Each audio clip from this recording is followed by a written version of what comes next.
நாளை நடைபெறும் துரூன் அன்வார் பேரணியில் கலந்து கொள்ள திட்டமிடுபவர்கள் சட்டத்தை கடைபிடித்து அமைதியான முறையில் கூட வேண்டும் என்று காவல்துறை அறிவுறுத்தியுள்ளது. பேரணியில் கலந்து கொள்பவர்களும் மரியாதையுடன் நடந்து கொள்வார்கள் என்றும் அவர்களின் வார்த்தைகளை கவனத்தில் கொள்வார்கள் என்று தாம் நம்புவதாகவும் காவல்துறை தலைவர் காலித் இஸ்மாயில் ஒரு அறிக்கையில் தெரிவித்துள்ளார். பேரணி அமைதியாக நடைபெறுவதை உறுதி செய்ய அனைத்து தரப்பினரின் ஒத்துழைப்பையும் தாங்கள் பாராட்டுவதாகவும் கூட்டத்தை எளிதாக்க காவல்துறை அங்கு இருக்கும் என்றும் அவர் கூறினார். சிறிது நெரிசல் எதிர்பார்க்கப்படுவதால் தாமதங்கள் அல்லது சிரமங்களை தவிர்க்க எந்த ஒரு பயணத்தையும் முன்கூட்டியே திட்டமிடுமாறும் காலித் பொதுமக்களுக்கு அறிவுறுத்தினார்.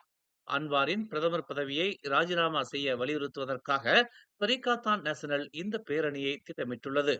இம்மாத தொடக்கத்தில் ஷா ஆலமில் நடைபெற்ற இதே போன்ற போராட்டத்தில் 300க்கும் மேற்பட்டோர் கலந்து கொண்ட போதிலும் நாளைய பேரணியில் 3 லட்சம் பேர் வரை பங்கேற்பார்கள் என்று எதிர்பார்க்கப்படுவதாக அந்த தரப்பிலிருந்து தெரிவிக்கப்பட்டுள்ளது. மேலும் செய்திகளை தெரிந்து கொள்ள தமிழ் மலர் நாளிதழை பாருங்கள். உடனுக்குடன் செய்திகளை தெரிந்து கொள்ள தமிழ் மலர் இணையதளம், தமிழ் மலர் செயலி மற்றும் மலர் டிவி யூடியூப் சேனலை வலம் வாருங்கள். எங்களோடு இணைந்திருக்க மலர் டிவியை பதிவு செய்து கொள்ளுங்கள். உறவுகள் மகிழ்ந்திட விருப்பம் மற்றும் பகிர்வு சேவையை சொடுக்கிடுங்கள்.